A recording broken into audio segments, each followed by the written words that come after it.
Baik, bismillahirrahmanirrahim. Assalamualaikum warahmatullahi wabarakatuh. Alhamdulillah wassalatu wassalamu ala rasulillah mabad. Teman-teman sekalian, Bapak Ibu yang insya Allah dirahmati oleh Allah, saya doakan mudah-mudahan hari-harinya penuh dengan keberkahan, kemudahan, dan kelancaran atas semua urusan. Dan insya Allah senantiasa diberikan kesehatan. Baik, pada kesempatan kali ini kita akan sama-sama belajar ya pada salah satu sosok ulama besar ya, Badiu'zzaman Said Nursi. Nah, di sini dalam kitabnya Al-Lama'at ya, itu ada yang membahas tentang tafsir dan tadabbur dari Quran surah Al-A'raf ayat 31. Bismillahirrahmanirrahim. Wa kulu washrabu wa la tusrifu. Makan dan minumlah, tetapi jangan berlebihan. Ayat Al-Quran di atas memberikan sebuah pelajaran yang sangat penting dan petunjuk yang sangat bijak dalam bentuk perintah untuk hidup hemat sekaligus secara tegas melarang hidup berlebih-lebihan. Bagian ini terisi 7 nukta.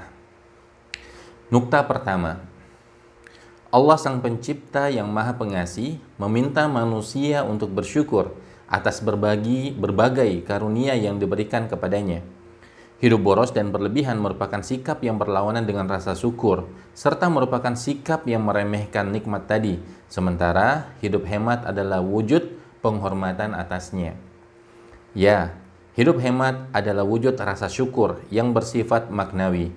Ia merupakan bentuk penghormatan terhadap rahmat ilahi yang tersimpan dalam karunia dan kebaikannya. Ia juga merupakan penyebab keberkahan yang bersifat pasti, sumber kesehatan jasmani layaknya diet, serta sarana kehormatan yang menyelamatkan manusia dari kehinaan meminta-minta.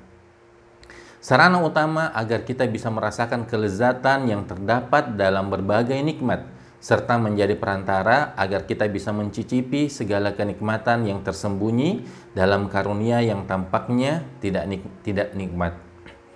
Karena hidup boros dan berlebihan berlawanan dengan hikmah-hikmah di atas, maka ia memberikan dampak-dampak yang buruk. Nukta kedua, Sang Pencipta yang Maha Bijak menciptakan fisik manusia tak ubahnya seperti istana yang mempunyai struktur bangunan sempurna, serta seperti sebuah kota yang tertata rapi. Dia menjadikan daya rasa yang terdapat di mulutnya laksana penjaga. Memposisikan syaraf-syaraf layaknya kabel-kabel telepon atau telegraf. Alat tersebut menjadi sarana komunikasi yang pekat antara daya rasa dan perut yang terdapat di pusat tubuh manusia. Sementara itu, daya rasa bertugas menyampaikan bahan-bahan yang masuk ke mulut sekaligus menghalangi masuknya barang berbahaya yang tidak dibutuhkan oleh tubuh. Seolah-olah ia berkata, dilarang masuk. Dan mengusir makanan tersebut. Bahkan, ia segera membuang dan mengeluarkan segala yang tidak bermanfaat dan berbahaya bagi tubuh. Karena daya rasa yang terdapat di mulut berposisi sebagai penjaga, sementara perut ibarat pemimpin yang menguasai tubuh. Maka ketika sang pemimpin istana itu diberi hadiah sebesar nilai 100, hanya 5% saja yang boleh diberikan kepada penjaga sebagai tip, tidak lebih.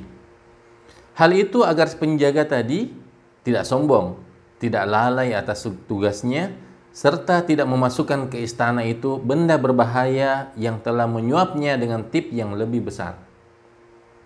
Berdasarkan hal tersebut, misalkan di hadapan kita ada 2 potong makanan. Yang satu adalah makanan bergizi berupa keju dan telur misalnya, yang harganya Rp10.000. Sementara yang satunya lagi berupa kue mahal yang harganya Rp100.000. Sebelum masuk ke mulut, kedua potong makanan tersebut tidak ada perbedaan bagi tubuh. Juga setelah masuk ke mulut dan turun ke perut, keduanya sama baik untuk pertumbuhan.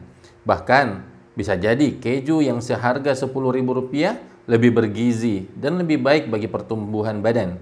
Jadi, tidak ada perbedaan antara keduanya, kecuali kenikmatan yang diberikan kepada daya rasa selama kurang dari setengah menit. Kalau begitu, betapa boros dan betapa bodohnya kalau kita memilih untuk mengeluarkan uang senilai Rp100.000 ketimbang Rp10.000 demi kenikmatan yang hanya berlangsung selama setengah menit. Demikianlah, ketika si penjaga tadi diberi hadiah sebesar 9 kali lipat dari apa yang diberikan kepada penguasa istana, hal itu tentu akan membuatnya lupa diri dan selanjutnya berkata, "Akulah yang berkuasa." Ia akan segera dibawa masuk sehingga merusak tatanan yang ada di dalamnya.